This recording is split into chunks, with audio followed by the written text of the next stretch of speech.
And one of the other things, so free knowledge. So teaching people about your, if you have a sustainability side, so educating people on that, or if you are a social media manager, things like that, giving away free knowledge, because it really is a place where people want to go to learn things, and get your audience involved. One of the things that do amazingly well is that if you're an artist, and you're drawing, people will say, oh, can you draw this next? And then you do it and you make it all, and then you can put that into a series. So people always want to be involved. They want you to know that you've seen their comment and you've done it, and then people start building a bit of a following behind you, and with that kind of series aspect, that really grows well. So a lot of things that people tend to do is they do like true crime, unsolved mysteries. They'll talk about that and they'll kind of say, come back for part 2, come back for part 3, that type of thing. If you're baking, you can do, this is what we do in part 1. If you want to see how they come out the oven, come back for part 2. That type of series stuff works very well on there. Another thing is postcode board is very strong for small businesses if you're selling all over the UK or the world. But if you're doing the UK, you can print off a postcode sheet and you can kind of cross off every time you get a sale from that place. People like that because then they want to be, if their postcode hasn't been done, they want to be the person that you go, and we got an order from Janet, she's in the Isle of Man, I'll cross that off. That type of thing people really love to see on TikTok. And then it's using the sound. So all of that at the bottom of the screen where you can see every single sound is really important for engaging people when you want to get a bit of a bigger reach. So the way you can do that is that if there's a trending song or a dance, there tends to be all the time, you can just put that on your video. You can turn the sound down. You can do a voiceover over the top of that. And it just puts you into the algorithm because people want to hear more of the same sounds. It's very much like that. It also means that if you're using a trending sound and people want to see more of those videos, they can click on that sound and you'll come up in the library of all the sounds. So it's really good to keep an eye on that and really work out what the sounds are at the time. The best thing is also reintroducing yourself over and over, because every time your video gets shown to someone, it's going to be shown to new people. It's not the same as Instagram where you're going to be showing your followers the same thing over and over. You're going to be put out to so many more people each time. So it's always good to reintroduce yourself, like, hi, I'm Miranda and I run a small business, and then you can go into your video. And it's a really nice way of doing it. And then the hashtags, which is a whole different kettle of fish about trends. I'm going to do a separate page on that later on to talk about hashtags in a little bit more. So what we're going to look at next is some videos about some TikToks, and I want you to try and work out what the difference is in these videos. This first one, what are your first thoughts when seeing it? Let me know that you can hear it. I think you should be able to hear it.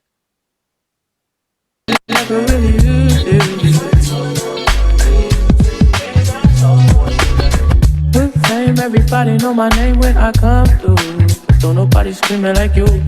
I was having visions with you, doing things, switching lanes in the Beamer with you. Then swimming in deep water, save me from. Okay. Anyone have any thoughts about that? It's quite jazzy, isn't it?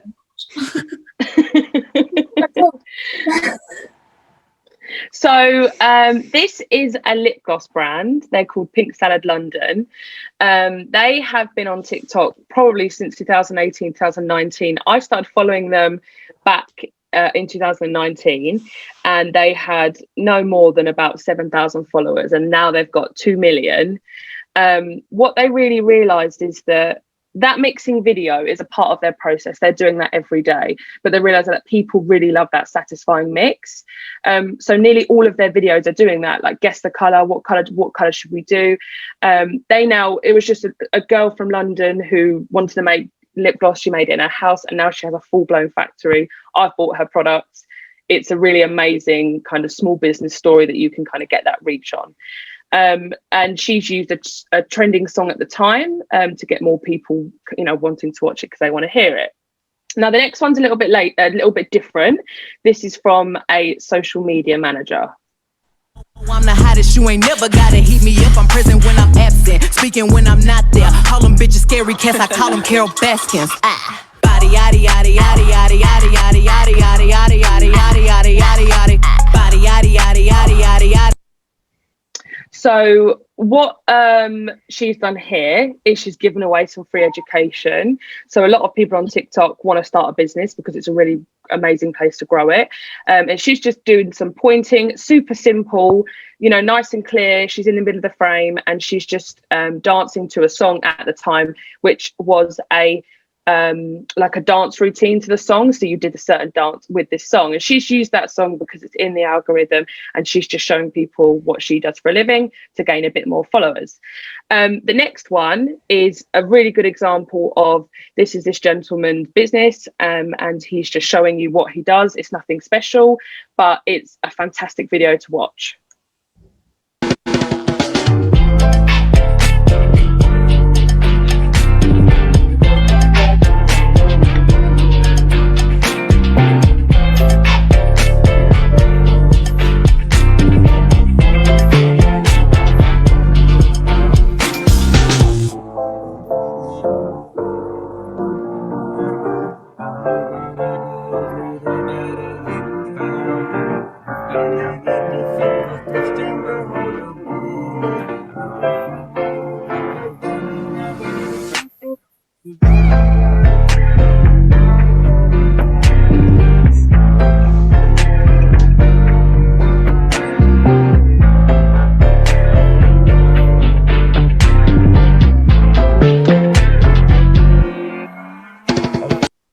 And a nice smile at the end.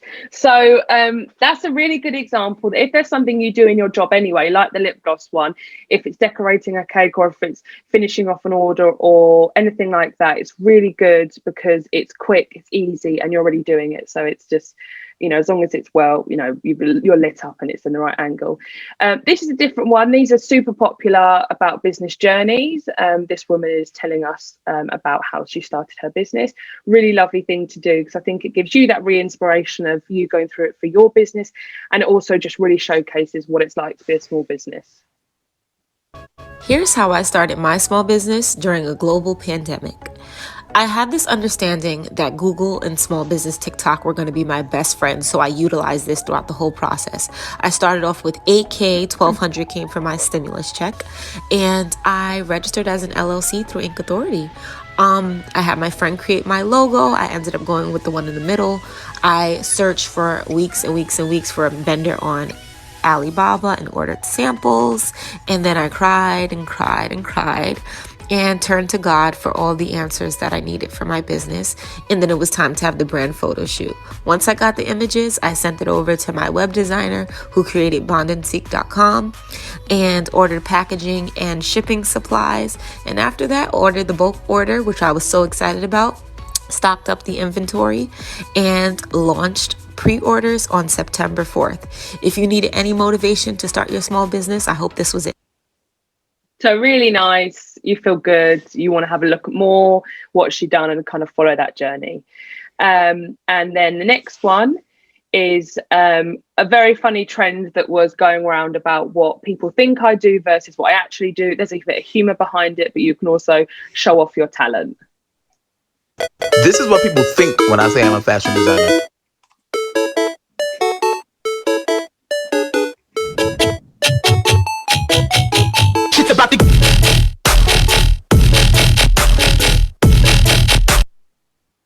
So super easy. He's not had to film anything there. He's obviously filmed the beginning bit, but he's used all of his static images. So that's a great way you can also do it.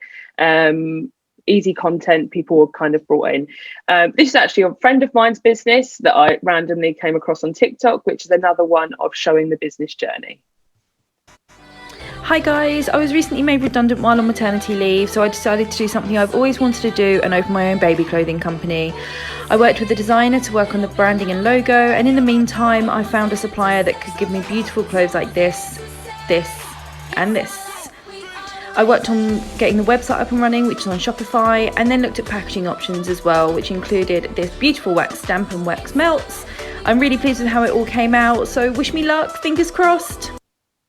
So all of those 5 videos are all in the top hashtag for small businesses. So they're all completely different, but they're all really showcasing a small business. So I just wanted to put in at the end here, this is just a static image about how you get your users and your followers kind of to interact with you.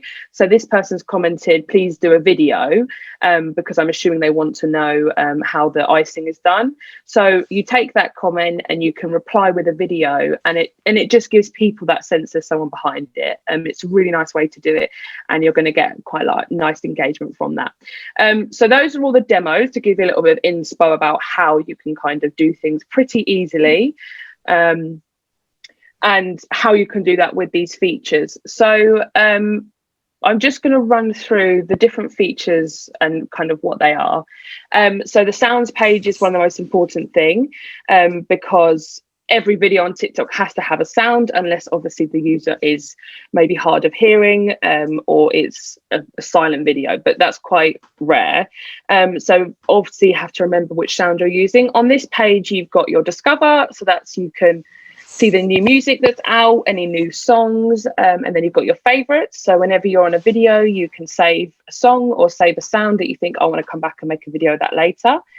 And then below that, you've got the trending, new releases, featured, greatest hits, all of those types of things. So you can have a look through those and see what you want to use. And you can also search for sounds. So if you know a specific song in your head that you want to use, you can go in there and use that. With that, I would just mention that obviously in TikTok, like I said, it's very fast paced. People want to hear the same sounds over and over for a while. So it's always good to do a mix of both sounds that you want to do and also the trending sounds. So it also has a huge library of, in the middle is different filters and effects. It's not that easy to find them because there isn't a functionality where you can search for green screen or clown face or something like that. They're not really easily, you kind of can't really work out what they are. You kind of have to just test them, because I don't know what looking at those, I wouldn't know what half of them were. But sometimes they're really nice to use. Don't use too many of them as always, because it doesn't always look, clear, but they're really fun to use if you want to have a go at them. And then on the side is just what it would look like if you're about to start a video. You've got all your different functionalities. If you get stuck on any of them, shout me, because sometimes they're a little bit complicated. So hashtags. Now, TikTok's hashtags are very important, but they're not important in the way they are on Instagram. So on TikTok, they're very generic. They're very much like artists or wax artists, something like that. It's very generic. It doesn't tend to be really niche. If you were using Instagram, you would use something like Kent-based watercolor artist if you were kind of really trying to narrow down your audience. A lot of people tend to use the same ones all the time if it's like small business, UK small business, or can't think of any examples now in my head, they're gone. But they tend to be really broad. But if you see a viral video that's come onto your page, have a look at what hashtags they're using. People don't always search through hashtags unless they're really looking for something, but they tend to then get into the right algorithm of the people that you're following. So for example, on my page, I'm getting mid-size fashion, plus-size fashion, usually Dachshunds and things like that, because people are hashtagging that thing and the algorithm's gone, show those to Miranda because that's what's going to keep her watching.